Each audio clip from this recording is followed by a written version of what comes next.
I'm so excited to see what you all have achieved in the last few years. Your growth has been incredible, and I'm grateful for all of your hard work and sacrifice.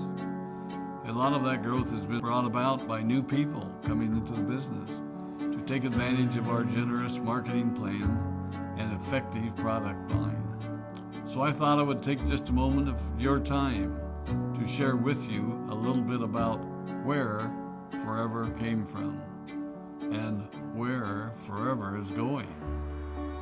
I've heard people describe this as our culture, but I think it's simply who we are. Several decades ago, I was an executive for a real estate development company called Del Webb. And at that time, there was a lot of excitement about a new business concept. And like many of my colleagues and friends, I went along to a business opportunity meeting and listened to a presentation about multi-level marketing. I immediately fell in love with the concept that people would be motivated to help each other and be able to make a living doing so. It's a beautiful thing when you think about it. Although I was enjoying my career, I didn't think that I was contributing as much as I wanted, or as much as I could, to improve the well-being of the people around me. Inspired by the concept of people helping one another, I set out to write a marketing plan that is almost identical to the one that we use today. As I developed it, I had two goals. One was to pay the highest bonuses possible and still be able to run a company effectively. Two, to build a plan that would motivate and encourage people to keep working. I wanted a plan to reward those that remain active and engaged. I love the concept of a royalty income. However, I believe that it's good for our souls to work hard. People who work hard are happier. Of course, if you work hard, you should play hard. And that was one of my motivational factors in starting Forever Resorts. It was to give people the opportunity to spend time with their loved ones and experience the wonder of nature.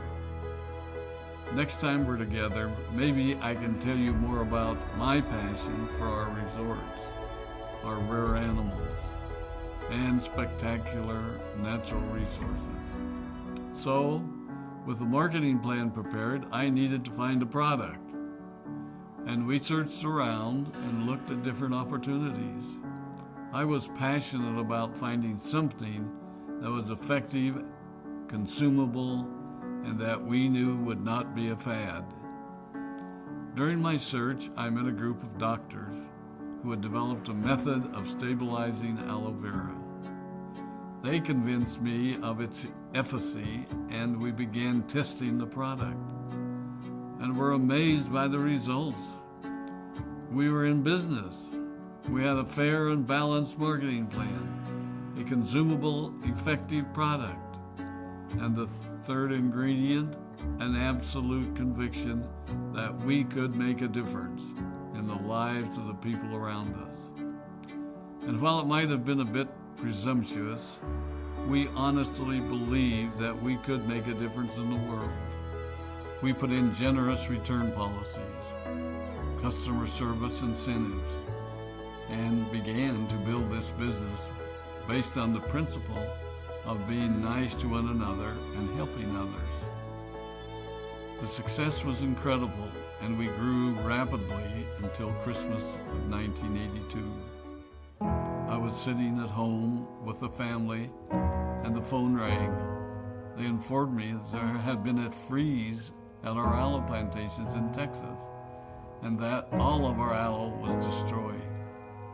I immediately went to the airport and flew to South Texas to see what we could do. I hoped and prayed that when I arrived, what I saw would be better than the news I'd received. But that wasn't to be the case. We had no aloe, and the business immediately began to suffer. There were some FBOs that left, but more importantly, there were those that stayed. It was a tough time for us. We put everything on the line to stay in business, and there were many sleepless nights. But we were convinced that what we were doing was right. We decided that this would never happen to us again. We flew out to the Dominican Republic and purchased as much land as we could and began planting aloe in one of the safest weather zones in the world. In addition to the acres of plantations in the Dominican Republic, we now have plantations in Mexico and South Texas. It was a tough lesson to learn. But during the tough times, we became stronger and we grew the most. We grow roots that strengthen us and help us to overcome the challenges and obstacles that life throws at us.